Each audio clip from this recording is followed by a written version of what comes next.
Caxton. Eric, Yes, good to have you here. thank you for having me. Wow, it's been a really cool, journey to be on this podcast, and to have you here. It's really seems like I've been even far to have you here. It's isn't because you're a person that really represents everything about leadership, motivation, and inspiration. And for me personally, you when I see you, the work that you put outside there, it's really inspires me a lot, and Thank it's you. really motivated me, and it showed me like this is the way to go, And I learn a lot from you. So Wow. for you being here, it's wow, it's a fresh. It seems like I have learned and I have grown, and there is a development in this podcast. And so thank you for coming. Thank you so much. Thank you for having me. Yeah. It's a pleasure. It's a pleasure. And I think the first time we met, it was with Agle.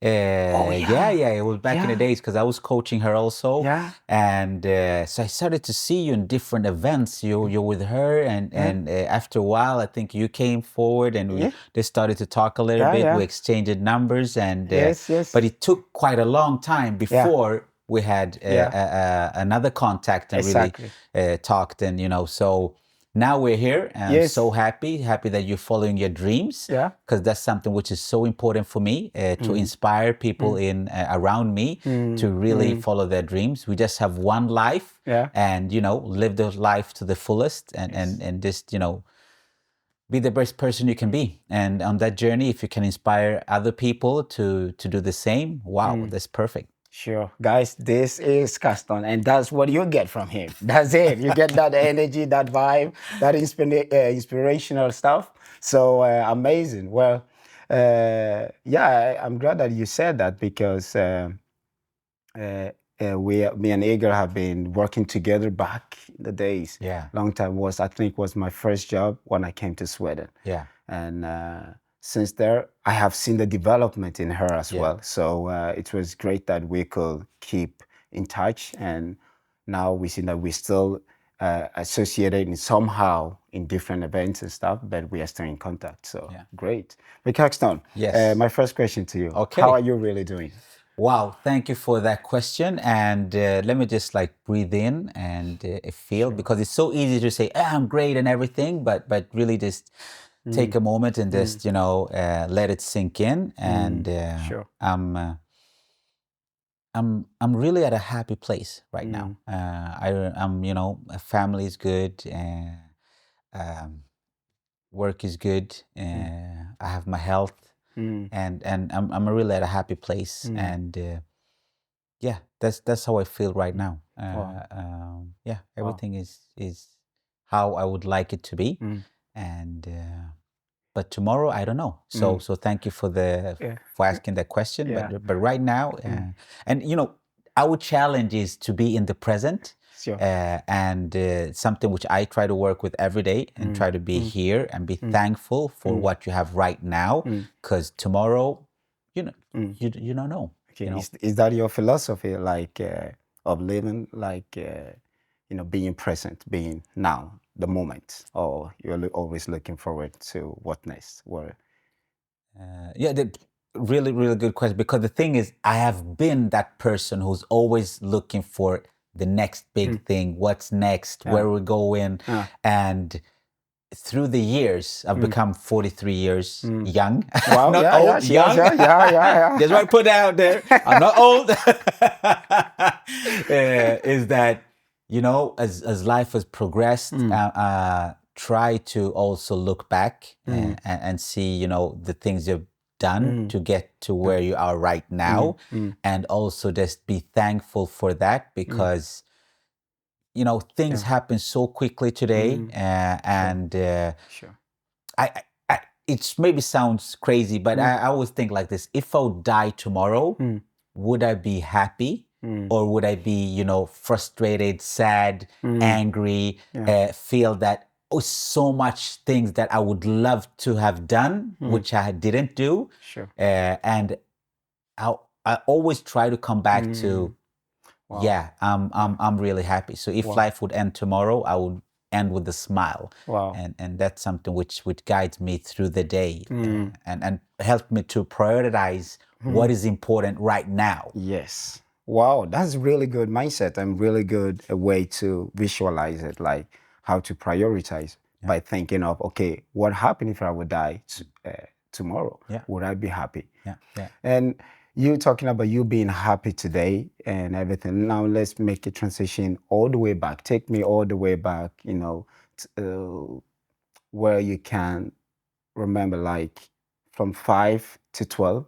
How was Caxton, the young Caxton? The young Caxton. I was born in Uganda, in Kampala. And the thing is, like, that many people don't know that I was only 2 months when we fled from Uganda to Kenya. So my upbringing from 0 to 5 was actually in Kenya. All right. And in Kenya, we had a house, we had TV, so we had everything. It was not like we're staying in the bush or something like that, because my mother and father are highly educated. Yeah. And our neighbors were from Norway, so we were living in a good place. Yeah. But your question, how was Caxton then? I think I was a happy kid, lively, liked to, be active. So I have memories being in the garden, always in the move, doing things, playing. So yeah, and then we fled to Sweden. And How old were you? I was 5 when Now. we came to Sweden, and we stayed at a refugee camp in Oxelösund. My first friends actually were from Chile. Ah, okay. So that Okay. And entonces you habla met in español. the same place. I mean. Yeah. Y para eso habla español. So I have the same, I speak exactly then, because I started to speak Spanish at a really young age. Yeah. So when I was 7, I was speaking fluently Spanish. Wow. Because I was running around, and most of the people there were from Chile. From Chile. And I was the only boy from Uganda. So I had to learn their language. Wow. So, these are like my brothers and sisters up to today, because, I was at their place. Their family took me in. I was just like a son to their parents and everything. So it was a great time. We had so much fun. You could go to any apartment, any place, and you were just like them. We were eating completo. Completo is like a sausage with avocado. It's like like a national dish. It was so much fun. And from that place, when school started, so now you started to go to school, the first grade. And it was so funny because every break, we were playing soccer. That was our to go to sport. Yeah. So we were playing soccer, and it was the Swedes against the Chile, the people from Chile. Okay. So you could just understand, I was with the people from Chile. Yes. So that was my identity. Was I'm one of them. I was Spanish. You could say. Yeah. So and what actually happened was that the only time I spoke Swedish was in the lesson. In the lesson. But outside of the lesson, on breaks, home, I was speaking Spanish. Wow. So what happened is that when I came to the second grade, so I'm 8 years old, and we had like a sit down with a teacher, just like how is it going for him and stuff like that. And the teacher said, he likes to talk. He likes to talk. Yeah. He talks a lot of energy, but he's not so good at the Swedish language. And I told you about my parents, who are highly educated. So, school was really important. So then they said, we're packing up our things and we're moving to a Swedish school where most of the kids were Swedish. Actually, to be precise, it was me and a boy from Estonia. Yeah. Okay. So we were the only 2 foreigners, but he was white. So all the kids, you could never see that. Okay, that's the guy from Estonia. But you could see that's Caxton, because I was the only black person at the whole school. Amazing. But that made a transition to the Swedish society. So now I started to hang out with only Swedish kids. So today, when I speak Swedish, people think, are you adopted because you speak perfect Swedish? Yeah. No, it was because at an early age, 8 years old, 8 to 9, 10 and up, I was only hanging out with the Swedish kids. And there I started to play soccer in a Swedish team and got into that environment. So so you said from 5 to 12. So there you have it. That's amazing. I mean, really, it seems like, as you said, lively, like you were a happy kid. But the transition from, from Kenya to Sweden, did you understood that? I mean, as a 5 years old, what was your feeling back there? Do you remember any thoughts, within? Do you know why do you move even from the first place? We moved because of a dictator in Uganda, so we had to we just had to move to flee to Kenya, and then from Kenya the countries, I think, made some kind of decision that the people fled from Uganda to Kenya were supposed to be sent back. So then we just had to move from there because we couldn't be sent back, because my father was also into politics. So he was kind of a target. So we couldn't. But you as a kid, that thing didn't affect you anyway, emotionally, mentally, did that transition from Africa to Europe? No, I was so young. So for me, it was just, I have one of my earliest moments when we came to Stockholm, because that was the first, stop before we got to a refugee camp, was that I met in Swedish, they're called punkare. And the people, they have like, they color their hair, they have nose rings, and not hippie. Not hippie, not hippie. More of the rock and roll punk, more that. So I just remembered holding my father's hand and thinking, where the hell have we come to? These people look crazy. So that was one of the first things that hit me as a small kid. But otherwise, you just go with the flow. Exactly. And you accept the situation you are, and it's not so complicated when you're so young. Sure. I mean, as you said, you don't understand so much because you still, you just follow your mom and dad. You don't know so much about the process, why exactly we are moving. But they understood the process and everything. Wow, this is amazing. I mean, just to jump in, when I was young, we because I'm jumping some steps, because from Stockholm we actually went to Motala, and we were there for some months, and then we came to Oxelösund, and that was where the permanent refugee camp was. So we were moving around a little bit before. So when we're in Motala, actually, and I'm really young, so I'm 5.5, I don't know, and I hear a song which is with me up to today, and that's why I wanted to share, because this podcast is really, knowing Caxton, that the people who the person behind all this posts and stuff. So the song is Tabalo, Tabalo de Moborak, Moborak, and what is that song?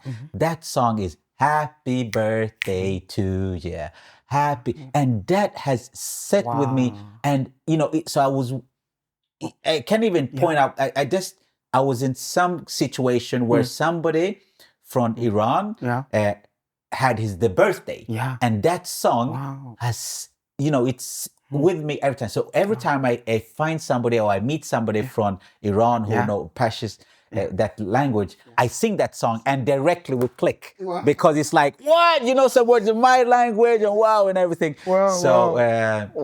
Great that you're sharing that. But was there even a lesson that you learned even during that time, that period of time? If I look back now, it was to be open for different cultures, take in other people, and really,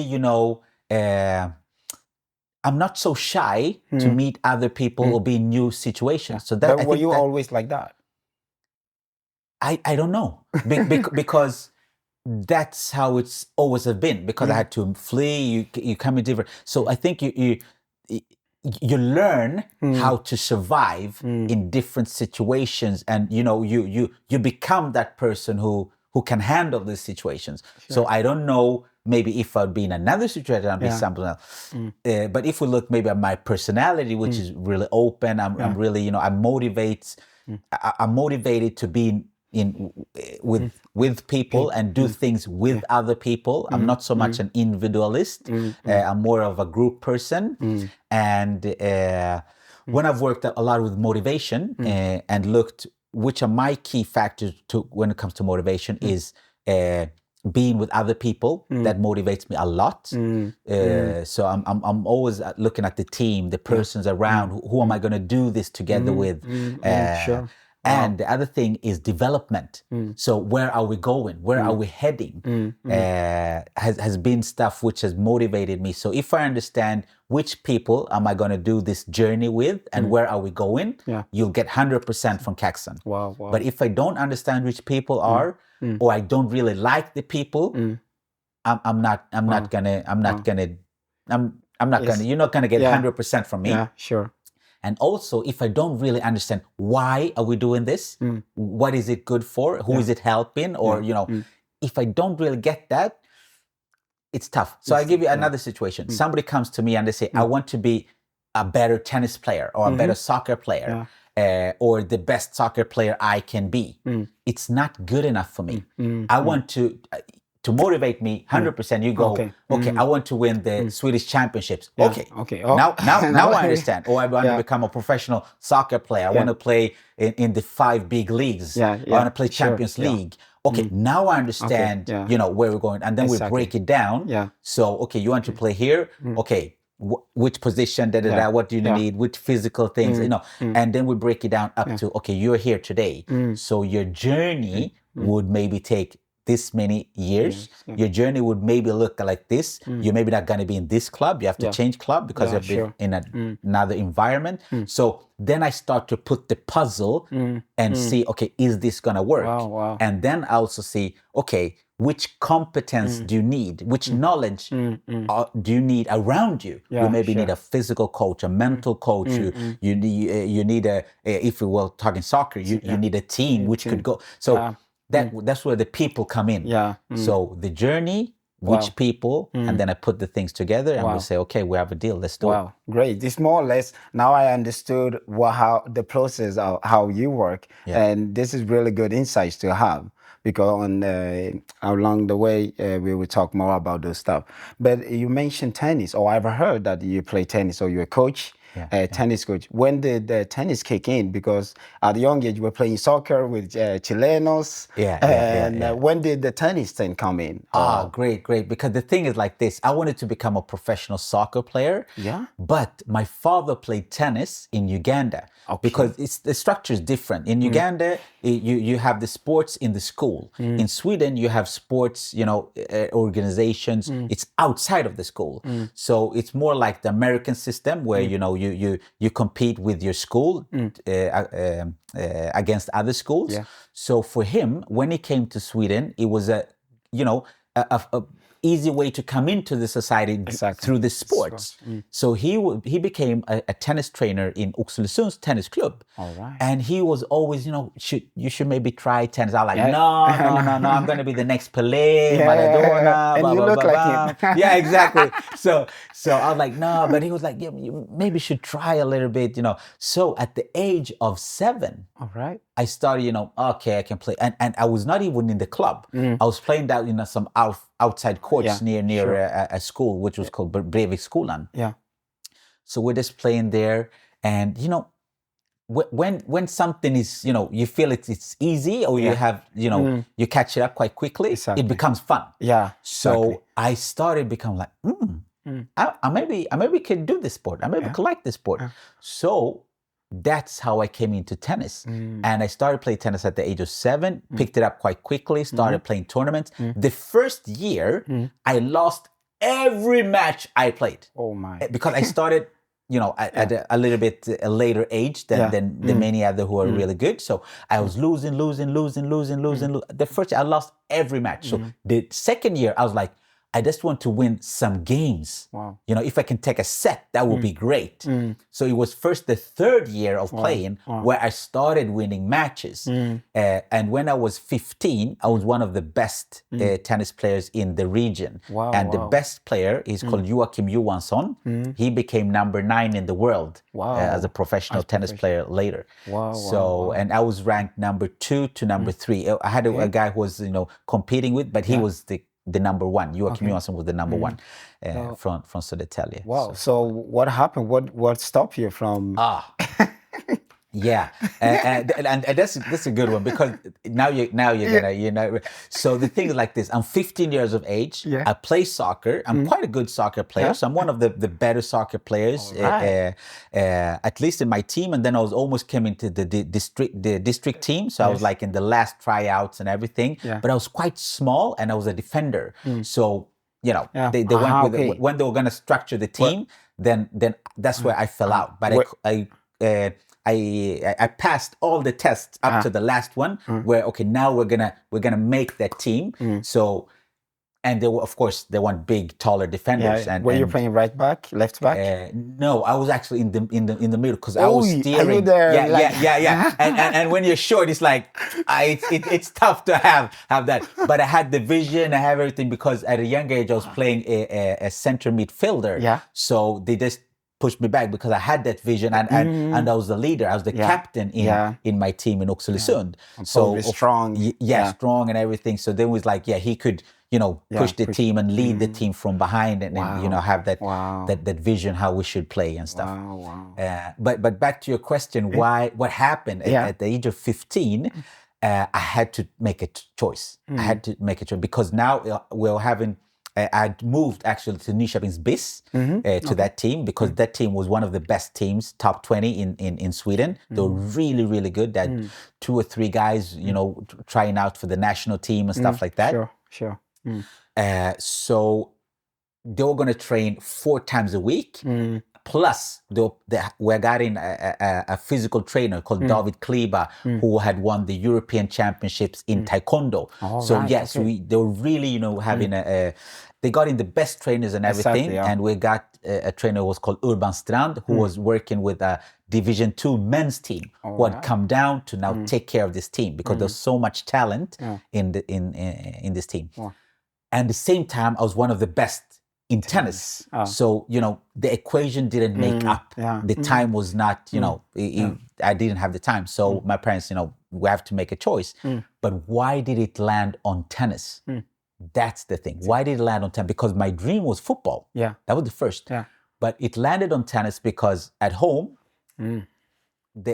I could hear like, you know, Caxton, you're black. And I'm like, no shit, I'm black. I was wondering when this color would, you know, this. So, but by them saying that, what they were trying to say that you have to work 3 times. I didn't say 2 times. I say 3 times harder than the white guy, friend or person. So, in a sport of football, where somebody else is picking out the team, somebody else is dictating, then you could be the one who would be put aside because of discrimination, your color and stuff like that. So that was what I was hearing at home. In tennis, individual sport, it's your results. You win the match, you get the points, you can list yourself to the next tournament. It's only on you. So what happened with that upbringing was that, I have to choose tennis, because I don't want to be, you know, you can make 2-3 goals, or you make a perfect match, but for the next match, the coach says, you did really good last match, but you know, this team which we're gonna meet, we're gonna structure the team like this, so you're gonna start on the bench, or you're not gonna be, we're not gonna pick you, and you go like, what? So I chose tennis. But what happened with when I chose tennis was that, but you know, I'm that lively kid, you know. The day has 24 hours, you know, we can still do more. Exactly. And that's when I became a rap artist. I was going to say, it seems like you have an interest in with music. Okay. Tell me a little bit about it. So at the age of 15, when I felt that, okay, I dropped the football and only focused on the tennis, me and 8 other guys, we were 9. So we were like a small Wu-Tang clan, if you guys remember that band. So we started our rap group, which called the VIPs. We were very important persons. Wow. Amazing.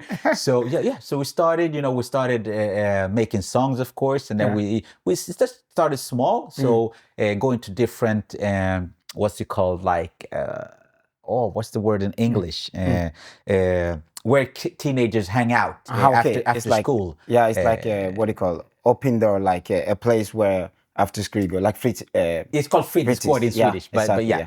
So we started to rapping on different fritidsgård and stuff like that, and people started to get interest. We started making demos and everything, and the years came, and we just became bigger and bigger and bigger. So after some years, we got a tour manager. We were what's it called, a pre-band, or the band before the big opening the big shows for different artists like Petter, Ken Ring, Markoolio, DJ Mendes. So we were like, we were touring on Riks FM tourney.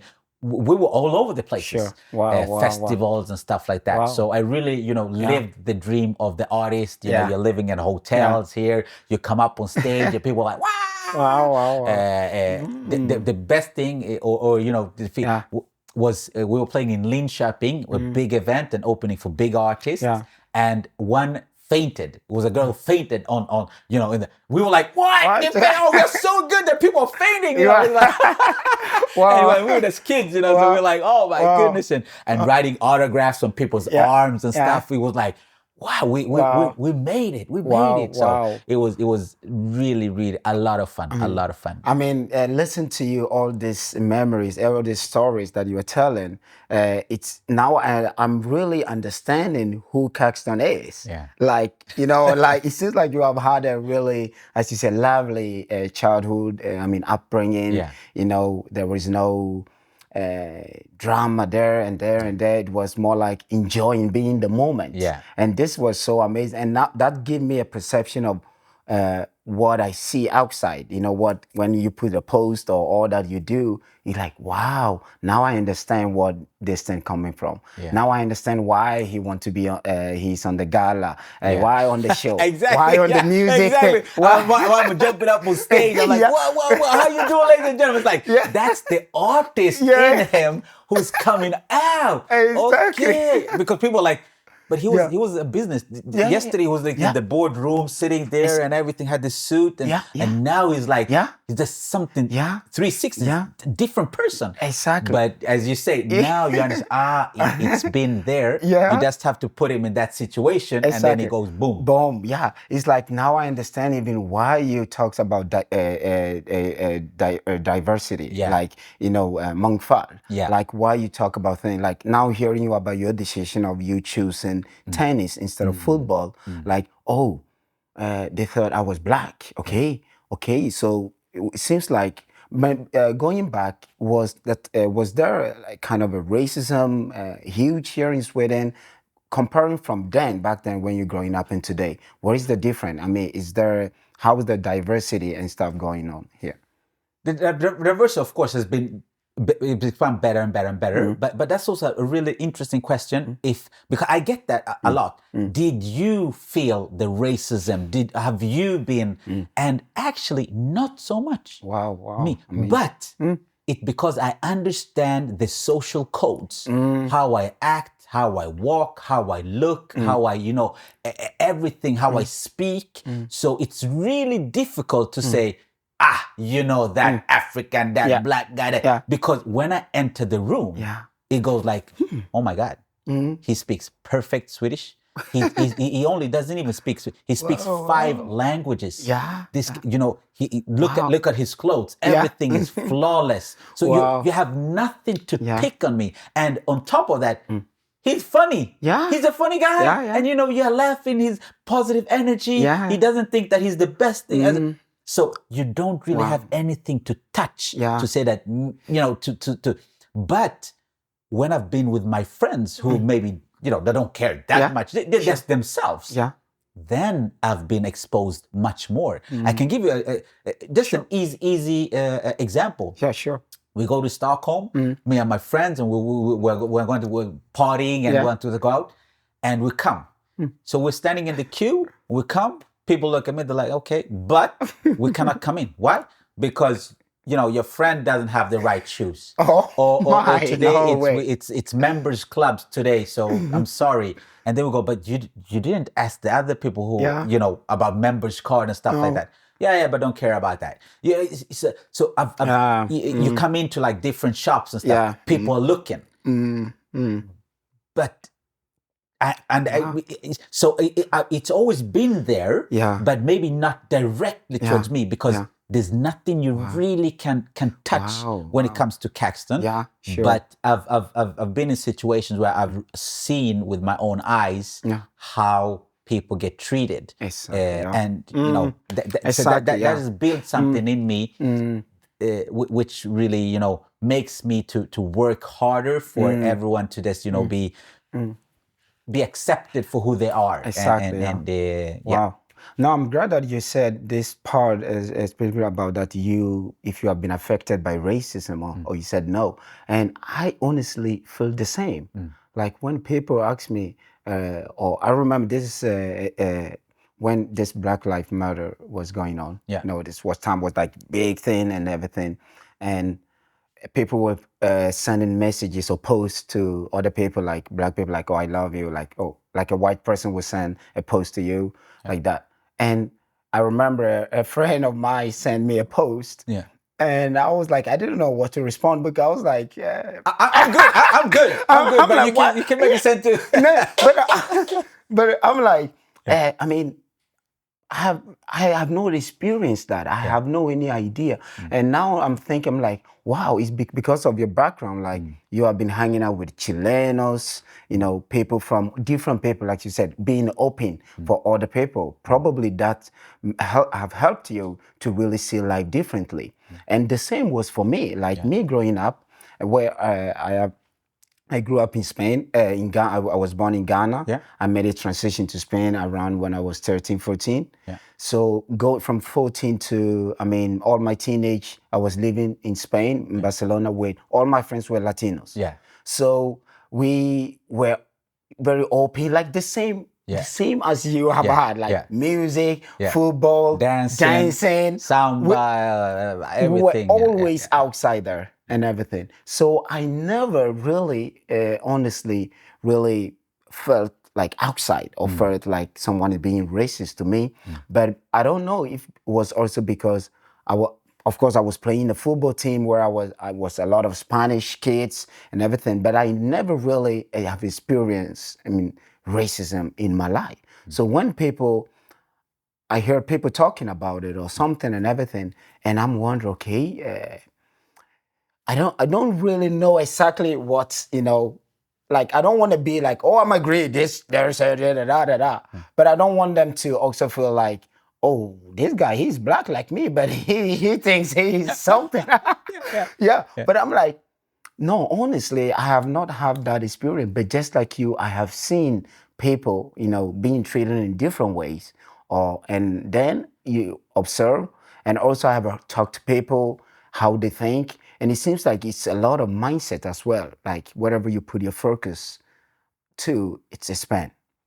So if I have put focus on watching around me, or look at how he's looking at me, look at why didn't, then I will spend that in my mind, like always being aware of, okay, what is he saying? Oh, look at how he's looking to me. So I've never really, and also I think it's because of always I was so focused in my goals, like football and stuff. So I really never put focus on these political, issues and everything. So very interesting to hear like another black person that really say like, I have never I've never been affected by that, but you have seen this. You have been in different situations where, like, okay, now this is what they call it racist. So but it's very interesting. I can. This came up when I was in school, because I say that I moved when at the age of 8 to a Swedish school. So that means I moved to the Swedish school, but I had my my foundation was with my friends from Chile. So, and I started to play soccer with the Swedish kids and everything, and we grow up, and then now we started to come to the gymnasium. That's where all the kids from different schools gathered together to one big school. So who was the kid who could go with the Chileans and the people from Chile, and they talk their language, act like them, and just be one of them. And then from this group, just transition or go over to the Swedish group, and you talk Swedish and you everything and all blah, blah, blah. And you just like, you can move in different spaces, different areas with nothing. Because what I heard from the Swedish people, the kids, they're like, yeah, but you're not like them. And then they meant the other kids, the foreigners, the Chilenos, the Arabs. I'm like, but what do you mean? Exactly. I couldn't really understand, because you say that because you know me. Exactly. But if you didn't know me, then you would put me in the category as them. So that means that outside of this school, where people don't know me, they'll put me with them. Exactly, yeah. And that's something, which has followed me every time. And in different situations, I tell people that, because it's easy to say, okay, Caxton is here. Caxton is that's Caxton. Caxton is not the African man or this or that or the refugee. Caxton is Caxton. Wow. But if somebody else comes in, that the black man or the African or because that person doesn't have a name, because you've not made, you have not come to that stage where now you just have a name. Or they say the Muslim guy, or for me, no one even thinks of, is he Christian or Muslim? What religion is it? Exactly. That is Caxton. Period. Yeah, sure. That's a really good point. I will touch even on that. But I mean, to wrap it on this thing, when was the first time you went back to Uganda? Wow, the first time I went back to After Uganda that was 2013. Wow. And it was over 30 years. Wow. I was over 30 because I had never gone back. Yeah. And why I had never gone back was that most of the times when my family went back, my mother and father, it was in July, August. That was when they went back. But that period, I was working with the national team for Sweden in different competitions around the world. Yeah. So I had to put my career in front of going back to see my roots, because in sports, if you get the assignment and you do it well, you'll continue to get the next one. Exactly. Yeah. But if you say, no, I'm not doing it, somebody else does it, it's quite difficult, to jump in and take that person's place. Sure. So I had to put the career first. But I worked myself up to a level where I only had the Swedish national team, the men's team or the women's team, which was the next step. I'd reached all the other goals. 2013, I felt that I've done, I've done everything which I would like to do in Swedish tennis.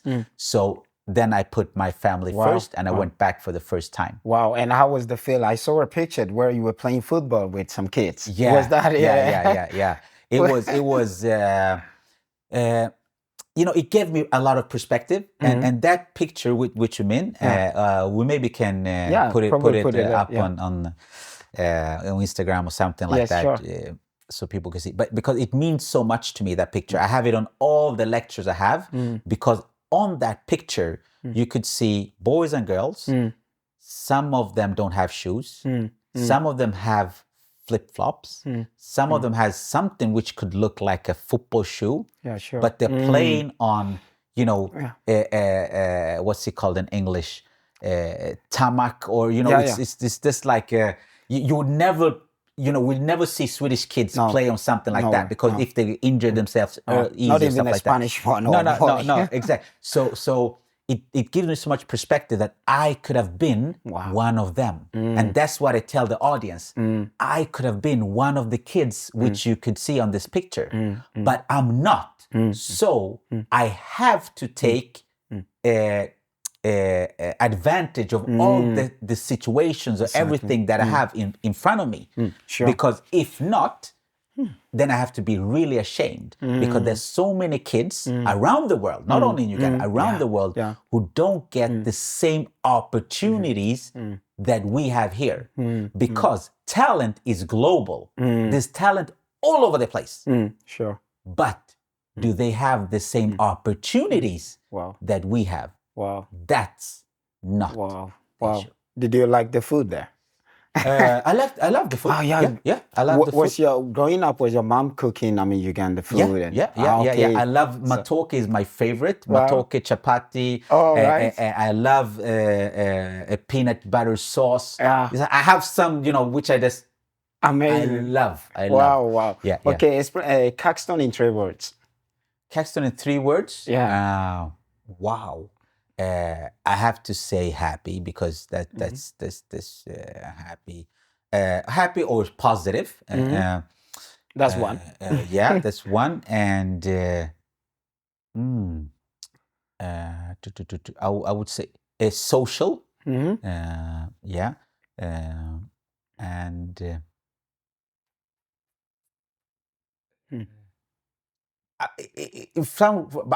I'm really a chill person, I'm just down to earth,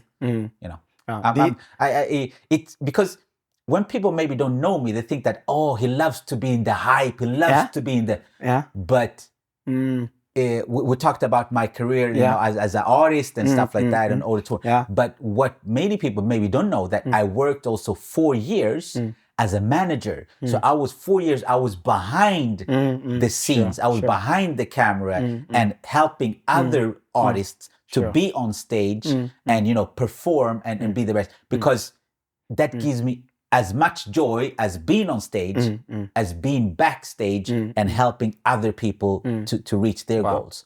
So that's why I say I'm also quite chill. I have no problem just being at home, doing nothing. But do you consider yourself an extrovert or an introvert? Because you can still be, very social, being outside on the stage and all this and everything. But still, like personally, I love to be around people, and it's amazing to be. But I also love to have I have no any problem being inside for weeks or months or something by myself, doing my stuff without anyone. I can handle both. I mean, the stage, the social stuff, but I also can handle. So when I was doing some analysis and stuff, I'm like, maybe I am more like to the intro, than the extra. That's the thing. Actually, I actually made a test on myself, or a professional made a test for me, because before that test, I thought I was extrovert. But after the test, I understood that I'm introvert. And my expertise, if you put it like that, is that I'm socially competent. I know exactly how to act, how to be in a room, but I really don't need that. I really don't need that. So it landed in like a more extrovert person will get more energy from being out there and everything. But an introvert person, it will take more energy. So after the show, are you full with energy or are you like, okay, lights off, camera off, let's take off the clothes, just, relax. I'm more that person. I'm more that person. And that's why I can also switch on and switch off. So I can go from just really chill and they say, Caxton, in 5 minutes, you're up on stage. And then when they say, okay, ready, camera, go, action. And I just go, boom. Boom. And people are like, what happened?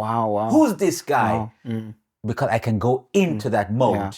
And I think even your background, your childhood, you growing up has built that foundation for you, because you have been able to socialize with different people, but at the same time, you have also being by yourself? I don't know if you have siblings like I have a sister, but it's 12 years of we're age apart. So Yeah. so she's 12 years younger than me.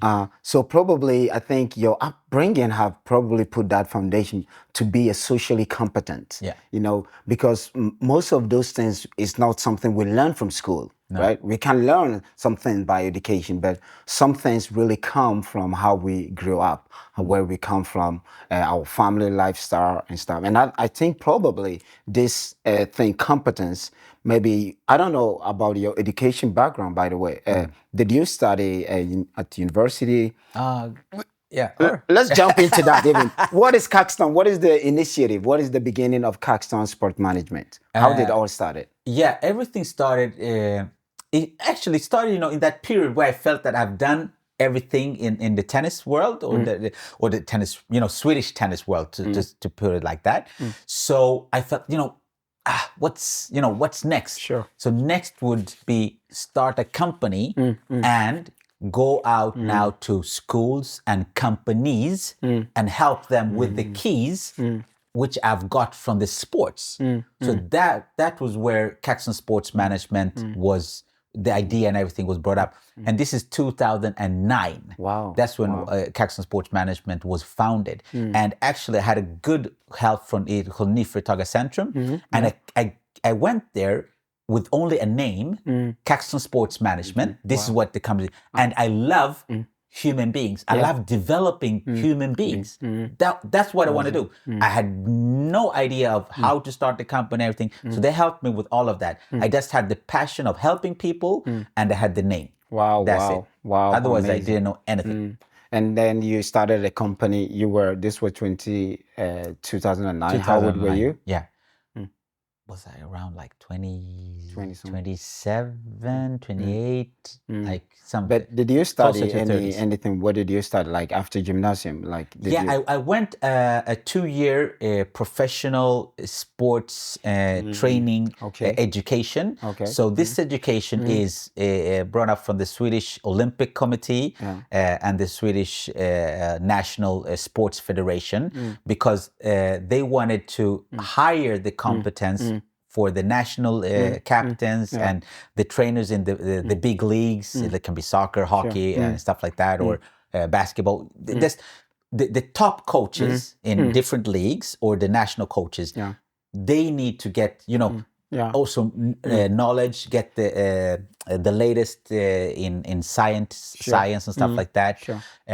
So I had the chance, and the Swedish Tennis Federation picked out, I think we were 3, but we were 2 who finished the test.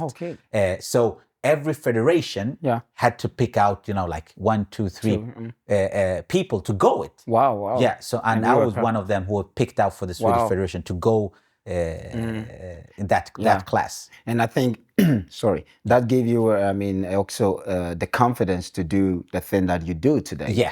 Yeah, very much so. And very that much also so. helped you when you went to, what do you call it, niche shoppings for the talks? What do you call it? Nyföretagar Centrum. Exactly. It helped me in the way that I know what I can, give. Oh, exactly. But I didn't know how a company works or anything like that. Yeah. That was that. Yeah, and that was the question. Like, how was your early entrepreneurship journey? Were you making money right away? When you started that, or how was the thing was like this, that I was getting influences from other people. They're like, you're already working like an entrepreneur, but I didn't have the mindset because I didn't have the upbringing of entrepreneurs. My father's not an entrepreneur. I didn't, get that influence that you could actually be an entrepreneur. So I was working in different clubs. I was working some hours in Oxelösund, some hours in Nyköping, Trosa, Katrineholm. So I was already working as an entrepreneur. I was having lectures for, it's called RFC Sörmland now. So I was in different sports, talking to them about communication, leadership and stuff. But I didn't connect the dots. So other people like, you are already an entrepreneur. You're already working as, but I was not there mentally. Yeah. So I just needed, to mentally go from being hired in different hours Yeah, to go like, okay, now I have my own company. Okay, oh. So you're gonna hire me through the company. So since that time, you have always working for yourself, like you have always have your Yeah, own yeah, this. yeah. Wow, that's Yeah. amazing. So, Wow. so I actually I've never, only 3 summers Yeah. I've had like a normal job, and it Yeah, was at yeah. SSAB, the Yeah. big steel Yeah, plant in yeah. Oxelösund. Yes. Beside from those 3 summers, Wow. I've never Wow. had a job where it's like 8 to 4 4. or 5, or Wow. you know, and you have this, and you sit at this desk, and you do. Yeah. I've never. Wow. So one of my like biggest fears is like, if someone say, okay, Caxton, you're gonna be at this desk Monday to Friday, you're gonna do this and this way. I'm like, Okay. what? Yeah, exactly. I don't know, because. But do you think at this point of life Yeah. that you are today, is there a possibility that you end up there, 8 to 4? No. No. I've built something which will make me, you know, live this life as long as I want. So, no. Wow, amazing. Okay, so you have been mentoring, what do you call, athletes? Yeah. A lot of Athletes, CEOs, different teams. Sure.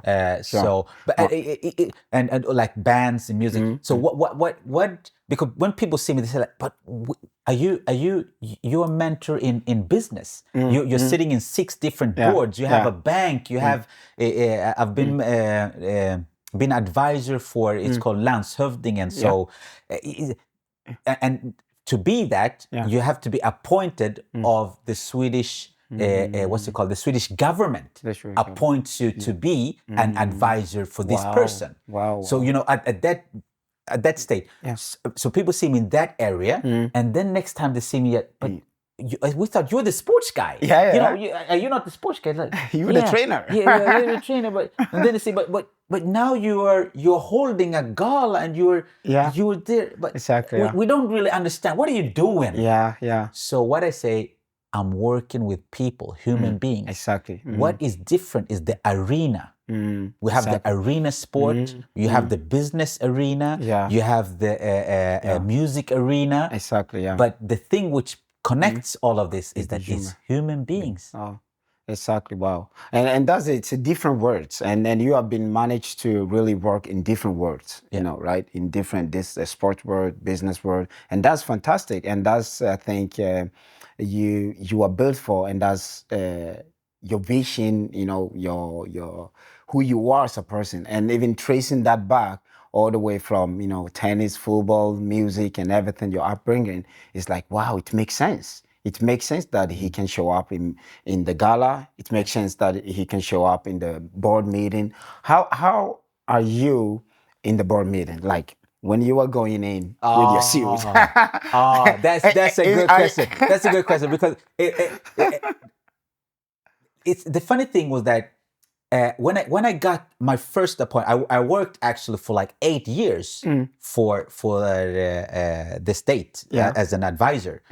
So and the first time I remember, I was in the car, and this woman she's up today. She's with me, and I'm in the board.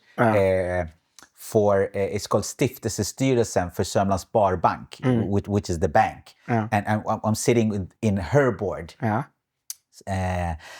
So we've been together so many years. But she called me, and she was landshövding for Sörmland, so our district here, and she said, I would like to appoint you as one of my advisors to the government. And you know, I was driving my car. I was in Stockholm, and I started to laugh. I was like, "Are you kidding me? You thought you were a black man?" Yeah, exactly. I was like, you know, what? This is like, it's so big. It was like, but you know, I was thinking that you have to have like some special university degrees and stuff like that. She said no, because you have a special energy. Wow.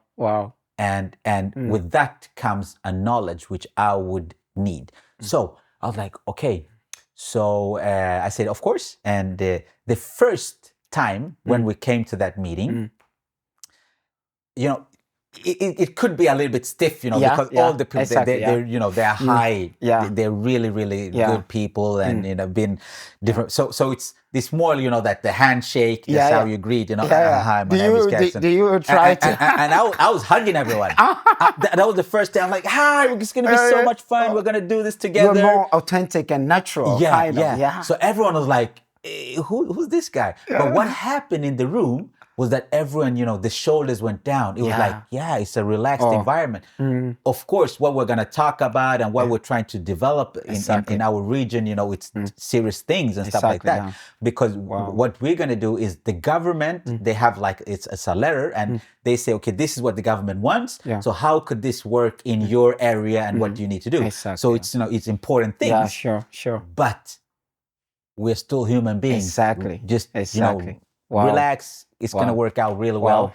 So that's so to answer your question, that what's happened when I come into the board meeting. Yeah.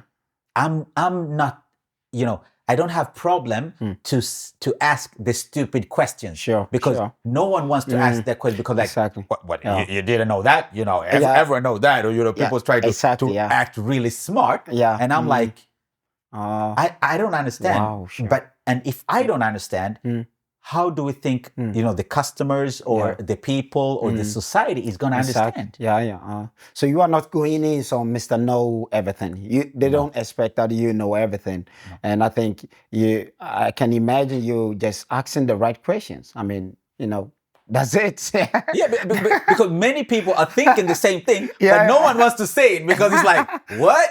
Did he really say that? I'm like, I'm just wondering, why are we doing like this? Yeah, Caxton. So when you on this, you have mentor athletes and CEOs, as you said. You have been in many stage and many places, events and stuff. How do you, manage your own motivation when no one is clapping? When you are home, how do you manage your own motivation? Like personally, how do you keep going? Now no one is there. Because I don't need anyone else.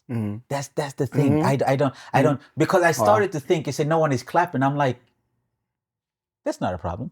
And then you said at home, I'm like, yeah, that's even more easier, because this is good. So I don't need the clapping, because for me, it's like, if you are clapping, I've given you something. That's why you are clapping. So if I haven't given you anything, I don't expect you to clap. Sure. So like when I'm having lectures, if it's like in Sweden or abroad or anywhere around the world, I tell the audience like this. 3 things is going to happen during my lecture. Yeah, sure. I'm going to say something where everyone goes like, whoa! That's the man! Hey, Caxton, our boy, our brother. Correct. But maybe I'm going to say something and you go like, no.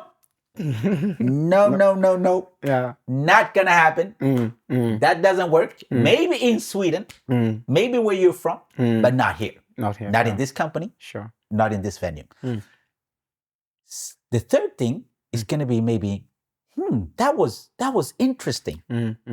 But I don't really know right now how it's going to fit in my life or in this company. Sure. So, I'll maybe have to sleep on that. Yeah. I maybe have to talk to a colleague. Maybe I have to talk to my husband or wife at home. Sure. I just let it land. And maybe after 1 month, you go, that was really good. Yeah. Which I heard there, it was perfect. Or you go like, no, it was not for me. So I give the respect that I don't know everything, and I don't think that everything is going to be perfect. Yeah. I don't assume that everyone is going to clap every time. Yeah.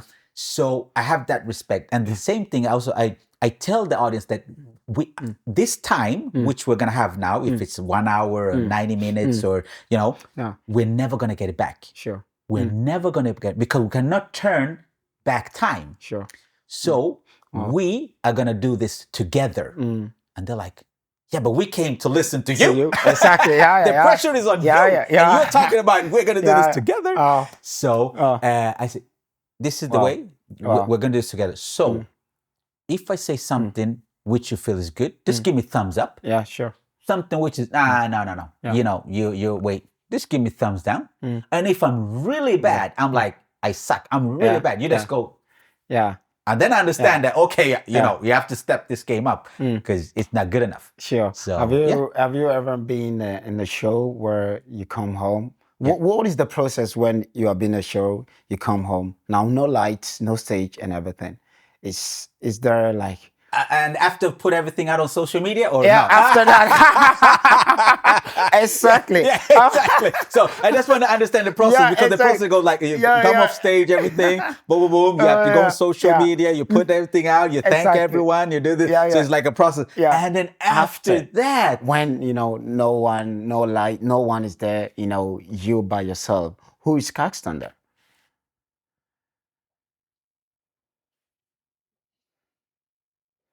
Deep, right? yeah, but I think you know I just go back to that. I'm a normal human being like anyone else. So, but it's a good question because we can take that if I say I sleep over at that place or somewhere like that, and the next day because that it happens many times.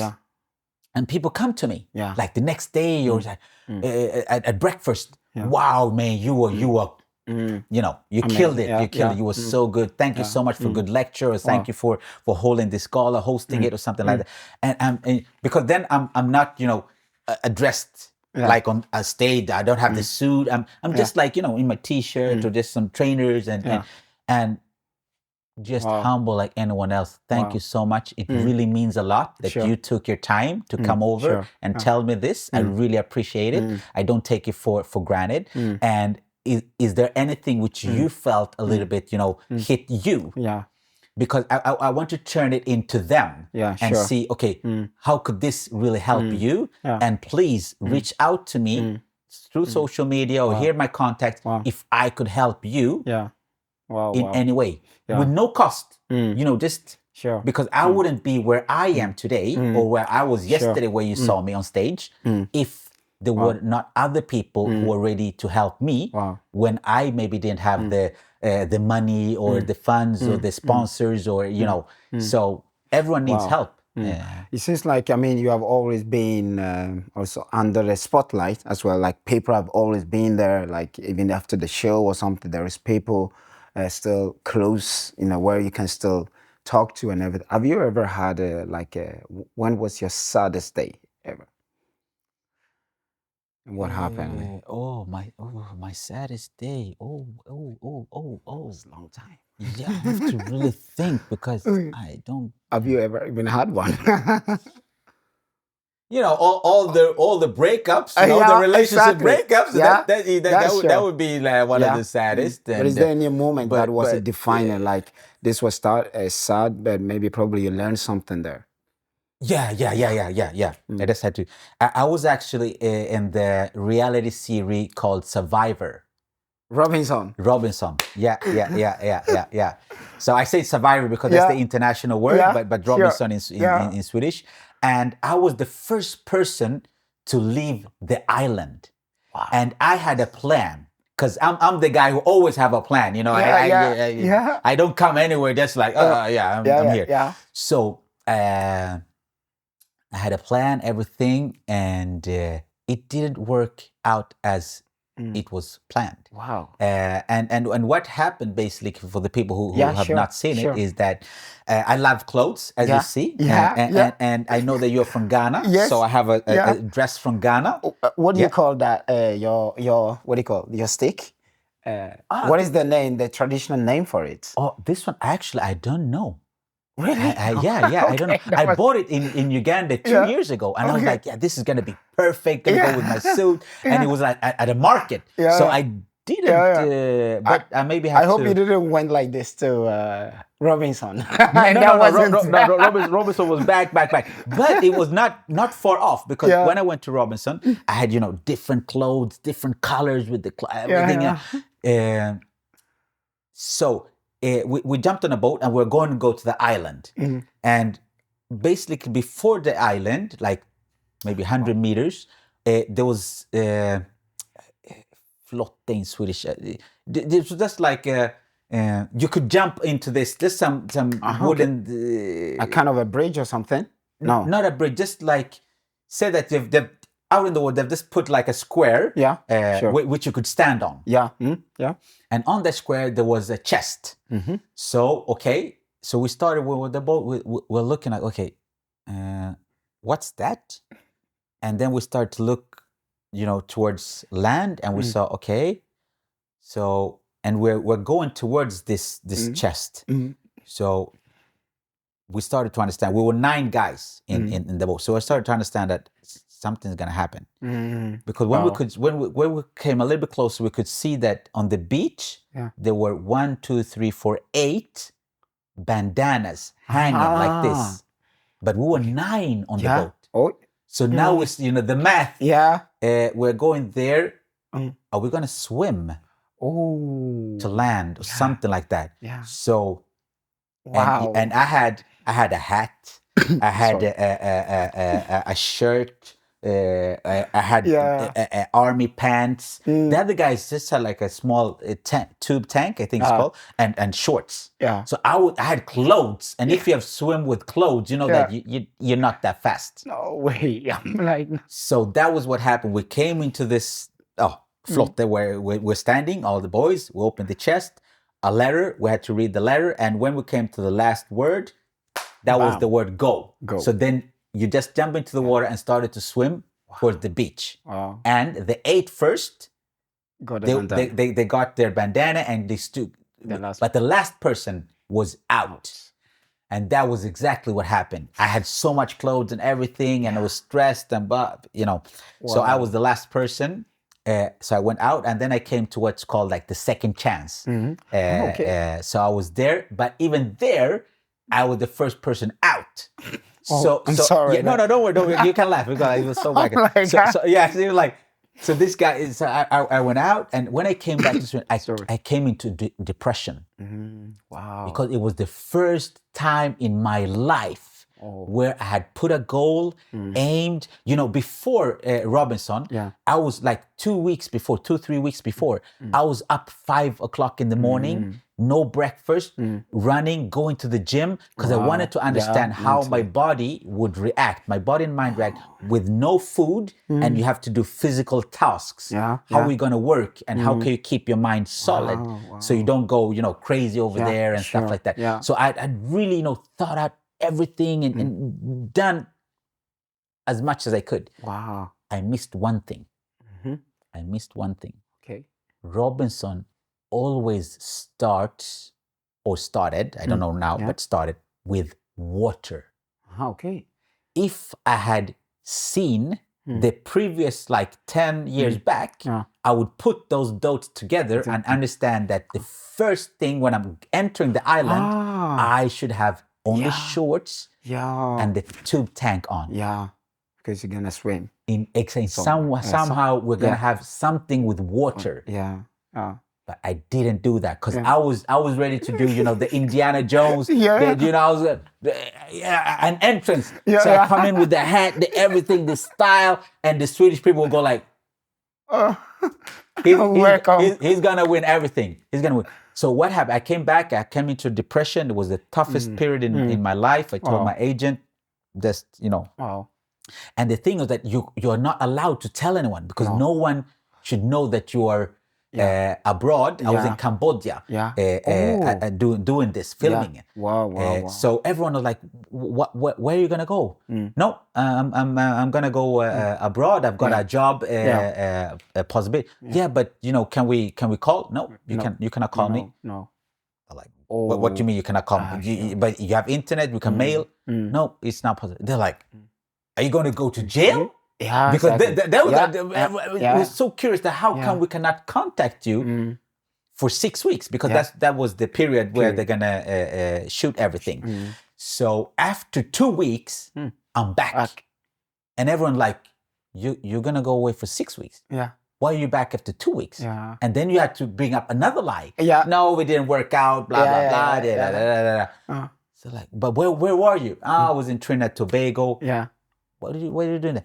But I coached a player years back ago from Trinidad Tobago. So if somebody would check, then they would say, he coached a guy from Trinidad. So it sounds like possible that he was there. Yeah, sure. Wow. But also to live with a lie is one of the toughest things I've ever done. Yeah. Because you have to lie to everyone. Yeah, The exactly, only people who knew was my agent and my family. Yeah, sure. Those are the only people who knew where I was. Yeah.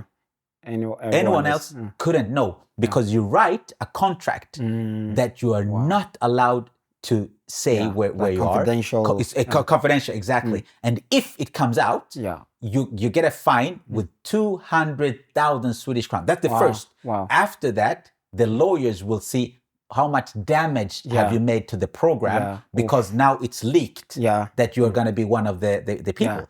So it's you know it's really cool. So you just had to say that. And then afterwards when it came out, the venue, Caxton is going to everyone like, what, are you going to be in the program? Wow, oh my god. But you're going to win. You're going to win because you're strong, you're smart, you're competent, you're social. You're going to win. And I knew that I'm gonna lose first. Yeah. So when and actually and on the internet they had made like small clips in interviews with us presenting all. I was top 3 most watched. So people were really like, wow, this guy he's gonna make it. He has the physique, he has everything. He's gonna make it. Wow. And I was in radio shows, in newspaper, the headline. So it was a lot of media that I'm gonna be there, and I knew I'm gonna go out. I'm gonna go out. So the depression. The depression came after. It came when I came back to Sweden. Actually, I was. I have it like it's so visual because when all the way back, it was me and a girl called Sophia who went out first. So we flew together. So then you had somebody, you had company. So we flew all the way together. We landed at Arlanda. They picked us up. The film team picked us up. Drove us. Oh no, she flew from Arlanda to Malmo because she's from Malmo. But they picked me up and I went to the centralstationen, so T-centralen. But I have company and I'm still in that bubble. I'm still So when they dropped me off, and I remember this like yesterday. Dropped me off. I stepped out of the car and when I shut the door, it goes boom. That when it starts, because now for the first time I'm on my own. Wow. You're on your own. The car goes and now it's you and your secret. You see a lot of people, everyone, and in your head it's like, okay, what am I gonna if people start asking. So I jump on the train, go back.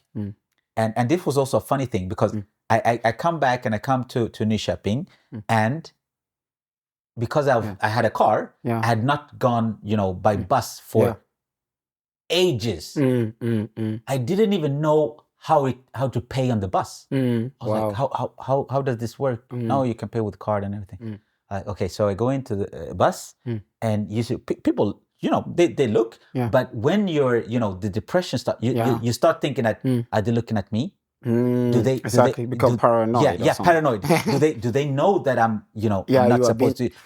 So it was so crazy. So for 4 days, I was left in my room, dark. Wow. Everything was shut. I was just dark. I didn't do anything. Wow. What were you thinking? Like thinking about why, how? Everything. How could I lose first and blah, blah, blah. And now soon I have to meet everyone and people are going to ask and you have to lie. And, I was just, it was just pitch black. How did you pick yourself up from after the 40? I came back to Oxelösund first, and then I just told my family I'm home and everything, and then I went to Stockholm and stayed at a friend's place for 4 days, just like hiding out. I was just under the radar. And I needed those 4 days for myself, and then after that, I was ready to meet the world because I remember also I was on the way back, and the thing was that I had my conscious mind when I came to Stockholm from Cambodia. I took a picture of myself at Arlanda. Yeah. So after the 4 days, I put out the picture. So it seemed that I've landed today. You've landed, yeah. Okay, but I've already been at home some days. Yeah. So it looked like I'm landed today. And I remember if it was like 18 seconds, it was really quick from the picture came out to my phone rang. Yeah. It was crazy. Boom, the phone rings. Oh, I saw you're back, blah, blah, blah, blah. And, you know. Yeah. Then you come back again. Yeah, but because then I had the 4 days to build up the lie, to build up myself, to be ready, because it went so quickly from posting to back to the normal life. Yeah. And you had to be ready for that. Yeah, sure.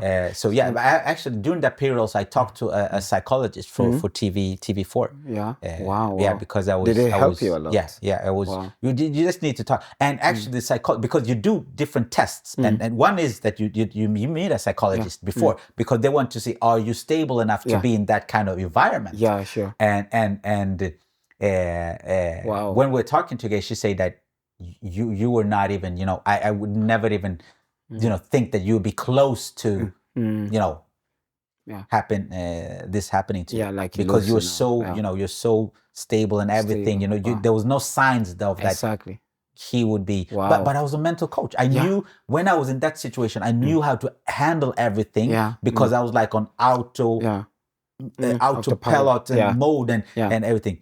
It was so. It was that's when now you're alone. Wow. Then it was like a whole new... Amazing. You talk a lot about, as you said, you're a mental coach, and you talk a lot about mental strength to your probably athletes and even the CEOs and stuff. What is mental strength, and was there any defining moment where you find that you needed that to survive, you know, or you needed that to move on in life? That was the biggest, because now I understand when somebody says I have dark thoughts or I'm at a dark place.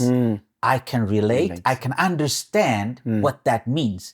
Before that, you know, people know say, "Oh, I understand that," but they don't understand. If you have not been there, you can't understand. Really, that's true. So that has helped me a lot. But in general, mental strength is actually knowing more about yourself, understanding yourself in different situations. Because the more you know about yourself, then you can also understand what's going to trigger you into different, and you can maybe handle it, or you can, you know, the anxiety or the stress doesn't become too much.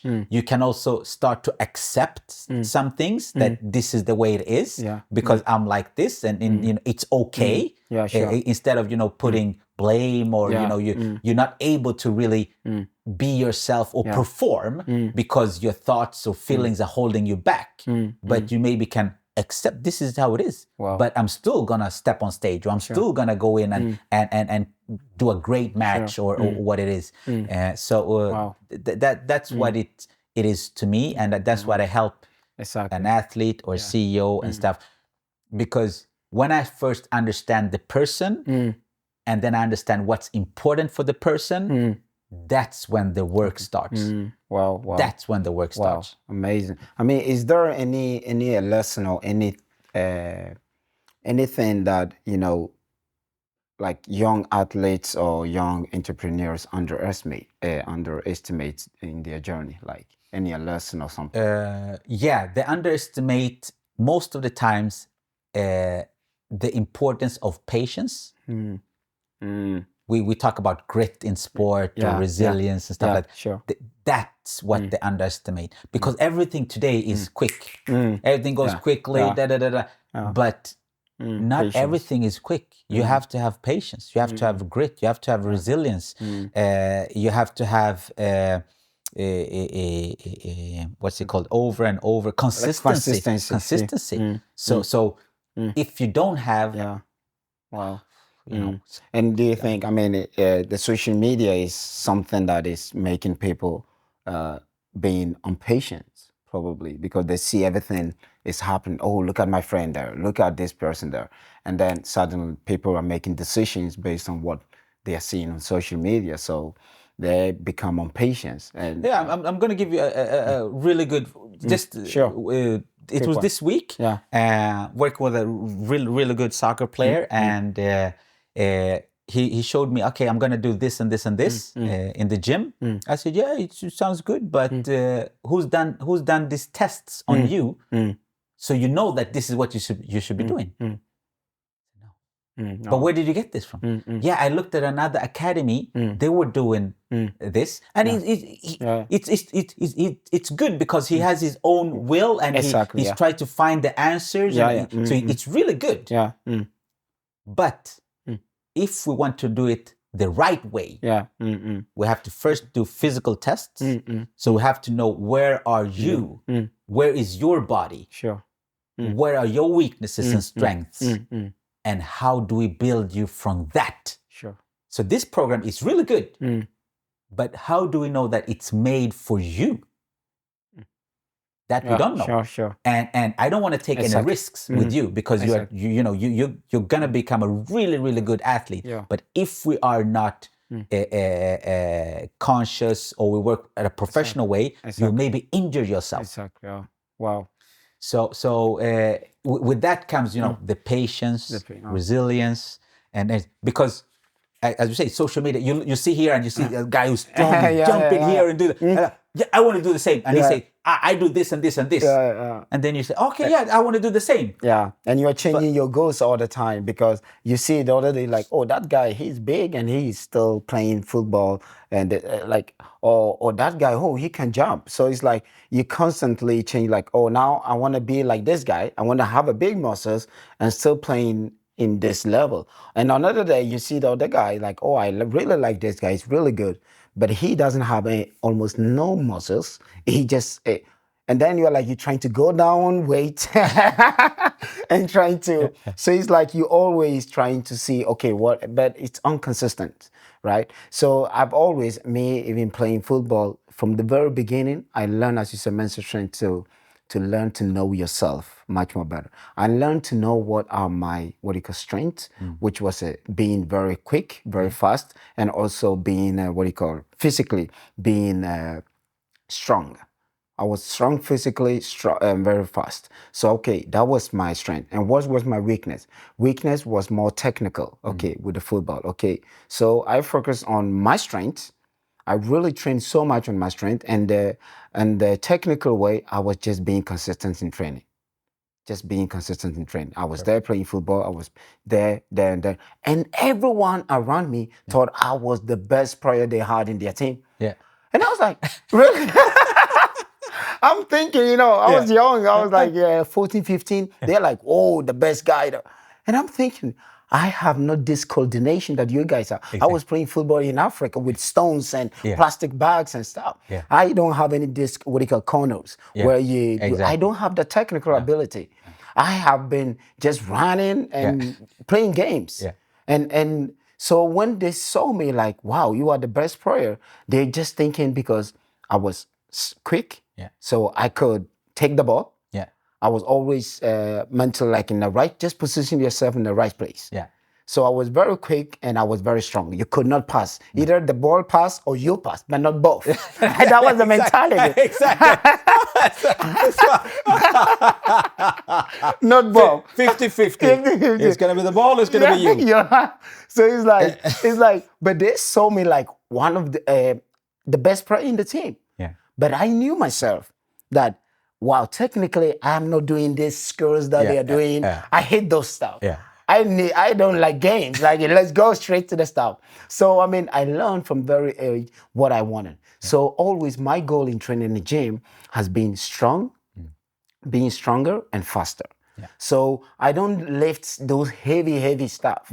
I recently started doing some of those stuff, maybe half a year ago. But before that, I've been jumping, doing plyometric exercise and stuff. So it's like it's really important to learn to know yourself, your strengths and your weakness, and know, okay, where am I going to focus on? Okay, I'm going to focus on my strength probably and work with it, and then also be consistent in my weakness. Okay, how can I become better in this, and just find a way to be consistent in that. So it's very important, and I really like that definition of what do you call it? Mental strength, like to know yourself more, to know your weakness and strength. But now we are jumping. Let's do something quick answer. All right. This like fun. Okay, let's go. Speaking on a big stage or coaching one-on-one?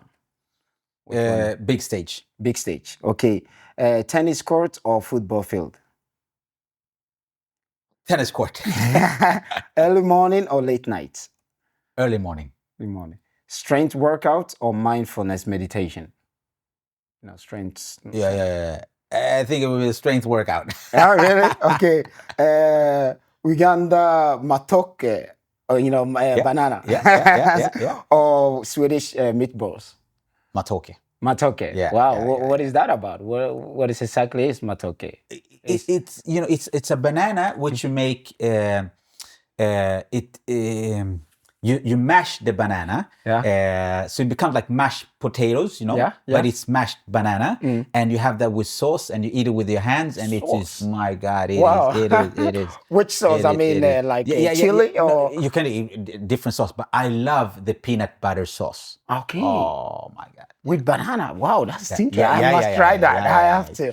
Wow. Okay, I have two hypothetical question for you. Yeah. If you could gather a dream team of 3 people, alive or dead, to mentor the next generation, who would you pick? Wow. The first person who came to mind was like Nelson Mandela, Barack Obama, and Caxton. No, we have to put in a female.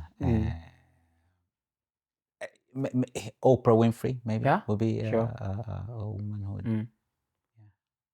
It seems like you look up to like black leaders, like black figures, black people that have been this. I think it has to do with the relate, to be able to relate. The story, the history, what they have been through, because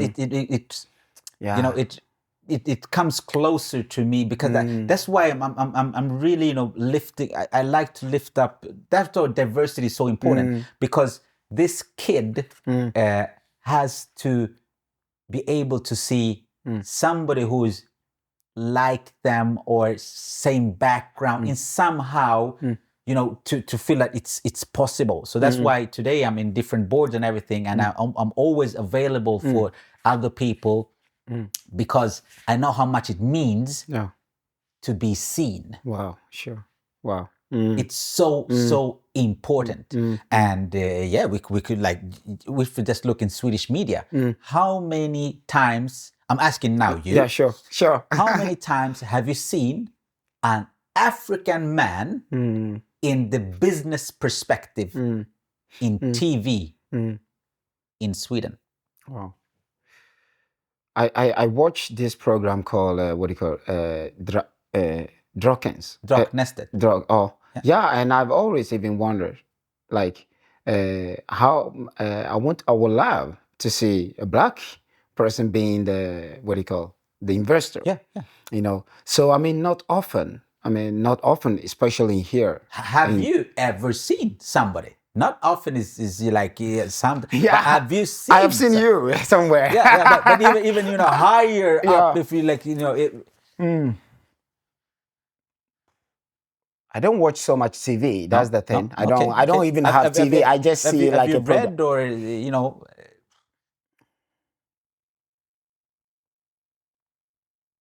Unfortunately, I have no clue. I have no idea. I have not seen. Exactly. So now we go and tell kids from who are black or from Africa that you could become a top entrepreneur, and you can do it. And when they say that, yeah, of course, it sounds great. But could you just say one person who is there? Because they could tell you 100 of football players. Exactly, they can tell you 100 of artists and different spaces, areas. And that's why they grew up many times to become artists. They look into sports, they look into these things because they've seen their role models there. Sure. And then we talk business, they're like, yeah, it sounds good, but Wow. Is now let's talk a little bit about future aspirations. Is that your goal even to be on that maybe list on that spots where we can see it doesn't need man? to be it doesn't need to be me, Yeah. but I want to see more people, more diversity. But do you dream of it? In like maybe one day be one of my dreams, if we're talking about dreams, is to host the Swedish song contest, which is called Melodifestivalen. Okay. You got it here. You get it, Melody. Make that impossible. Yeah. Because that would be. Wow. That would be. And I think with the energy, with the vibe, with the work that you are putting in, I think you will reach there. You will be there. I'll try. We've had one who's called Kojo. He's a he's a radio presenter, really big. He's actually Ghanaian. And he was a sidekick. He was not the main presenter. Yeah. He was a sidekick because then they had 4. So they had 2 main and 2 sidekicks each. So he's been a sidekick, but a black man who's the main, not been yet. Oh. Wow. Amazing. So now let's go with the ending moment. When you're looking back with all this, journey, all this things that you have been doing and all this, what are you most proud of? Wow. I'm most proud of, actually, it just hit me right now. Sure. I'm a good son. I think my parents are proud of me. It turned out well because they offered their life to give me a life which they understood they couldn't give me in Uganda or Kenya. So I think that I've made them proud by becoming who I am and sharing and trying to help other people. So all the effort they put to give me this opportunity, I think that that's I think that's what I'm most proud of, because if they hadn't fled and put their life on risk, wow. And do you think they are also proud of? Yeah, that's what I think. That makes me proud that I feel and I know that I'm loved and they feel really proud of me. And when people come to them and say, yeah, we read about your son or your son helped my son, or if it's coaching and everything, I know that they feel that it was. How is your relationship with them today? Like really good, really good. Yeah, wow, amazing. Now I have yes or no question here. All right. Because we're supposed to talk about it more, but now I want to make it yes or no. Do you have family, wife? Yes. Yes. Yeah. Okay, great. Are you religious? Or do you practice any religion or any? Yeah, it depends. You said yes or no question. Yeah, you can answer. I can answer. You can answer. Okay. Yes, because I'm religious. I believe, but I maybe don't go to church every time. So that's why the hesitation comes like, but you don't go to church. So I mean, there is believers. I mean, during this Corona, like for example, COVID, there were so many people that they were not going to the physical actual place. So it doesn't make them less believer or something. So I mean, just for so you were a believer. Okay, you were a believer of what do you call? I mean, Christian. Or, I'm Christian. I'm Christian. Okay, all right. Wow, amazing. So last question, Caxton, what is success? What is your definition of success? What does it mean to you? What happened to the yes or no questions? Yeah, we don't want more. But no problem. I love the question because many people think that success has to do with money, has to do with material things. Success for me is to be where you want to be with the people you want to have around you. Period. Wow, amazing. Great, Caxton.